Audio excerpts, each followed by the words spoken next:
Alright, we're on step 5. Cut metal, make chips. Rapid override still at 25. Optional stop on. I'm going to be on the red feed hold button. We're going to go single blocking now. We're going to set the position screen to distance to go, and then we're going to shift to the G54 position page. We're going to single block and visually check the tool height, which is the G43H line. And if all looks good, we're going to shut off single block and let it run. And we're going to keep attention on a couple of things. We're going to start observing, we're going to take in sounds, we're going to check the load meter.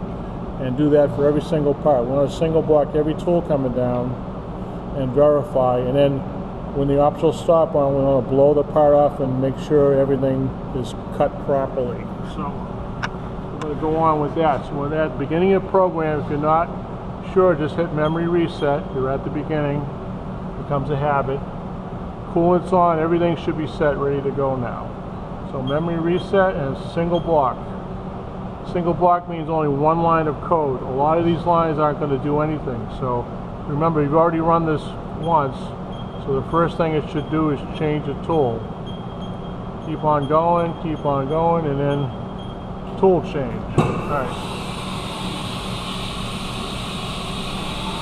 Alright, I remember I clamped my part in there properly, I torqued it, I don't have to worry about that. The coolant's on, everything's ready to go now. If I've done everything in steps, I have much less to worry about. Next one is spindle on, position move, and now it's starting to come down. So we're going to stop halfway, right about there. And I did forget to set the position screen right here. So on this machine here, we have one with all the coordinates on it, but that requires me to hunt for that.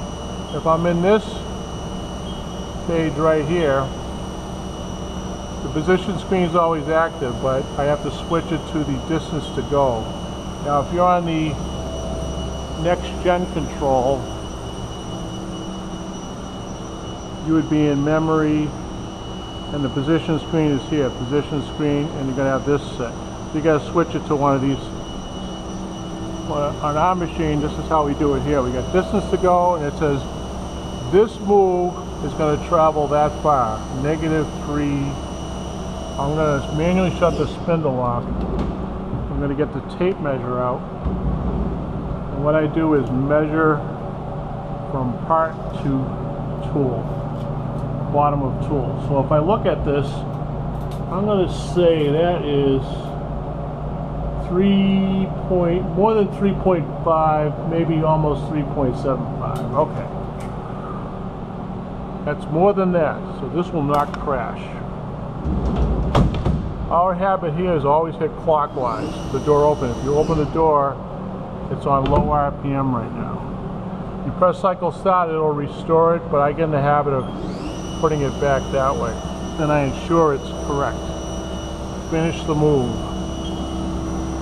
Alright, so now I'm going to switch to position G54. Now these are associated to my height selections I made in my program, so I should be familiar with this. I should be 0.4 above my Z0 that I'm going to create.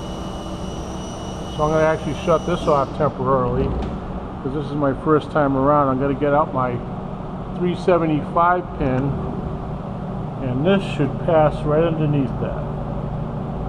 And it looks to be just about right. That's that space right there. So I feel pretty confident about this. I've already run it once. Turn the spindle back on. I'm going to single block one more time. And one more time. Coolant on.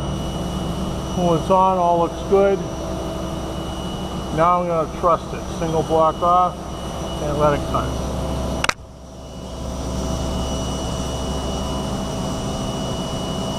I hear it cutting a little bit.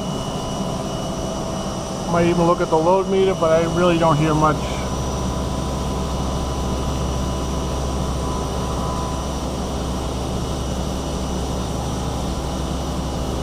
And we've already know what it does, it just goes up when it's done. Alright, now this is optional stop, automatically stops. I'm going to blow it off. Yep, I have a nice clean cut. So on your initial shift, we did a 10th shift. So you want to verify this has been cut. If it hasn't, then you need to go over your setup, or you may need to shift it an additional 10,000. But this is pretty much almost a guarantee that it'll work. I'm going to put I hook this up in here or hang this here. Shut the doors. We're going to go on to tool 2, back to single block. And back to position, distance to go. Keep on pressing. Change tools. Keep on going. Spindle on. Reposition. Coming down. I'm going to do my 3/4 stop. I'm at 2.2516. Hit stop. Go in. Got my tape measure handy. Do a quick measurement.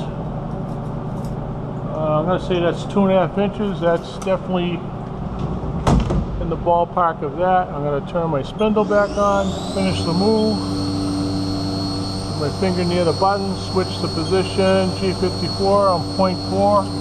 Now I can start looking visually if they all look the same. That looks the same as the other one, so I don't really need to check with pin. I'm going to do one more. Now this is coolant on, plenty of flood coolant on the end mill. Single block off, cycle start.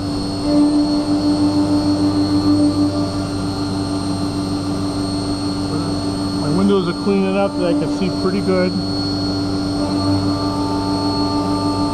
I noticed that I didn't hear a cut on the right side, so I was worried about this part because it was a little bit short.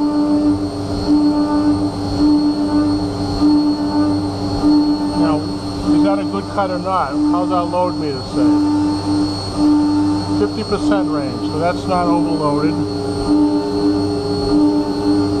Chips, I got good flood coolant there. Everything seems to be going fine. It's very consistent sound.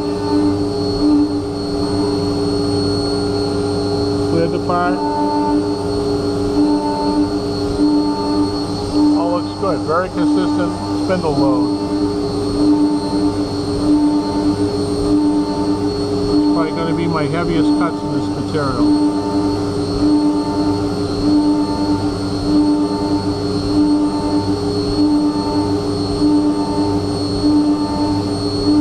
Now my instructor had me do a time study, and it said it should be about almost 6 minutes to complete this part.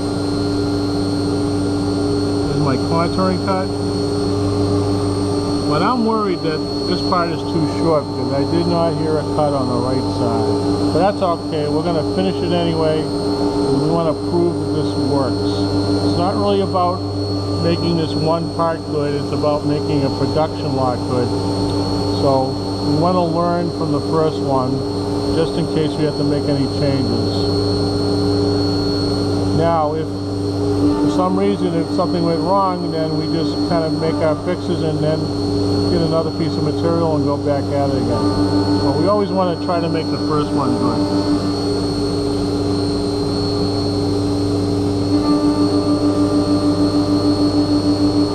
Like in this particular one, I've learned in my roughing settings that for some reason I think my finishing tool is taking a lot of material here. It works pretty well, but I learned how to fine-tune some of those settings on the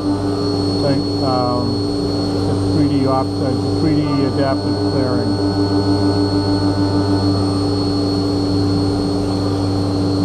These are all finishing moves with the contouring moves. My load is still pretty happy, 20-30%. And going home. So I'm going to do optional stop is active, automatically stops, going to blow it off, check.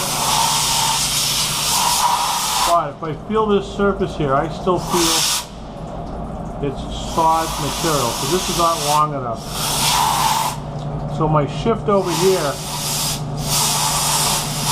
ensured I cut this side, but I do not have enough material on this side. So I just cut the back and the front. Alright, all looks good. Now we're going to go to chamfer mill, which means I go back to what? Single block.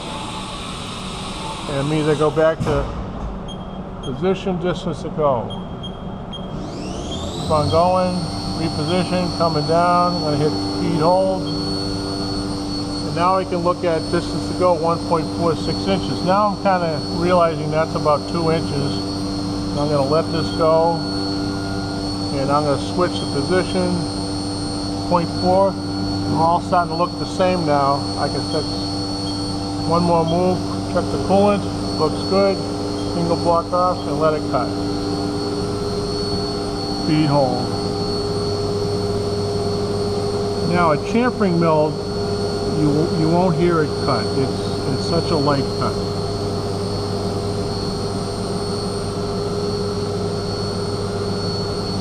So we at 6,000 RPM. It's 30 inches a minute.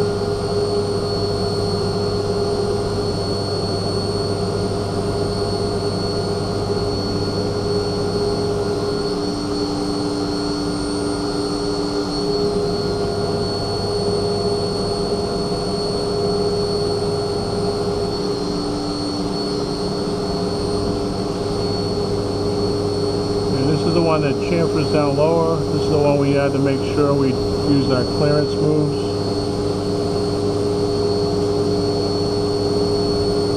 We got one more chamfer after this, and then we switch to spot drilling. Oh, one more chamfer.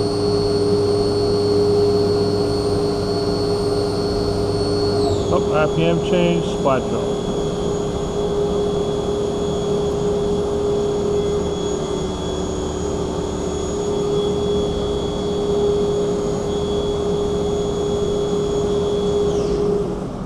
Okay, I'm gonna go check this out now.